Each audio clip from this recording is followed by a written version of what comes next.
કવિતા એ આત્માની કલા છે। કવિતામાં હૃદયના સૂક્ષ્મ ભાવો પ્રગટ કરવાએ નીવડાયેલા કવિઓ જ કરી શકે, પરંતુ 12 થી 15 વર્ષ જેવડી નાની ઉંમરની વ્યક્તિ કવિતાના ભાવો કદાપી ઘૂંટી શકે નહીં।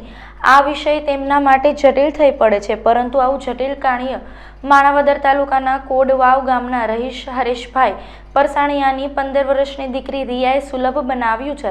તેમનું શૈક્ષણિક માધ્યમ અંગ્રેજી છે, છતાં તે હિન્દી, અંગ્રેજી અને ગુજરાતી ભાષા પર પ્રભુત્વ ધરાવે છે। તેમણે 3 ભાષામાં કવિતાઓ લખી છે। 8મા ધોરણથી જ તેમણે કવિતા ક્ષેત્રે પદાર્પણ કર્યું છે। ગઈ 26 જાન્યુઆરીએ તેણીએ 2024 કા ભારત નામની હિન્દી કવિતા લખી હતી, જે માનનીય હતી અને રાષ્ટ્રપ્રેમમાંથી છલકાતી હતી। રાજકોટના હેમુગઢી હોલ ખાતે તેમનું જાહેર અભિવાદન પણ થયું હતું।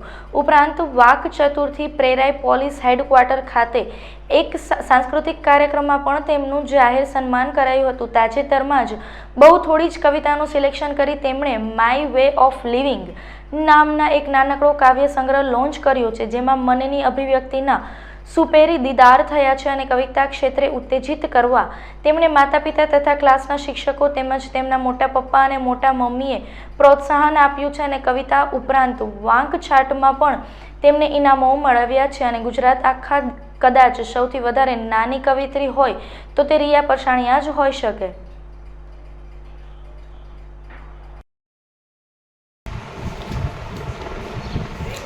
આજે મારી પહેલી book my way of living બહાર પડી છે। હું ગુજરાતની સૌથી નાની પોએટસ છું। હું 14 વર્ષની છું। હું 10મા ધોરણમાં અભ્યાસ કરી રહી છું। મારા શિક્ષકો, મારા માતા પિતાએ મને આ બુક બહાર કરવામાં ઘણો સહયોગ આપેલો છે, જેમાં મારા શિક્ષક Kavita madam, Hiren sir, Shweta madam એ ઘણો સપોર્ટ આપ્યો છે। હિરેન સર મારી હર એસેમ્બલીમાં ગાયેલી કવિતાઓનો મને આખા ક્લાસ વચ્ચે એપ્રિશિએટ કરતા।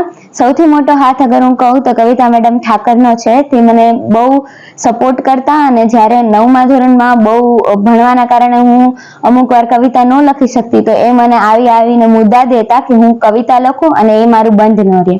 આમાં મારા પ્રિન્સિપલ દવે સર અને તેરૈયા સરનો પણ ઘણો બધો સપોર્ટ છે, જેના કારણે હું આજે અહીંયા આવી છું। પણ સૌથી મોટો સપોર્ટ અગર હું કહું તો તે મારા માતા પિતાનો છે।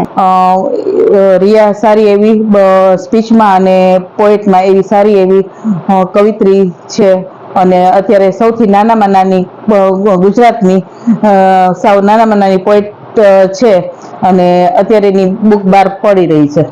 કેટલી કવિતાઓ લખી છે? એને 20 થી પણ વધારે કવિતા લખેલી છે અને અત્યારે 20 જેવી એની પબ્લિશ થાય છે। શું એને કોઈ ઇનામ કે પ્રોત્સાહન મળ્યું છે? એને ગુજરાત ગવર્મેન્ટ તરફથી, પોલીસ હેડક્વાર્ટર તરફથી એને એક સાયકલ સ્પીચ મળેલી છે સ્પીચની અંદર।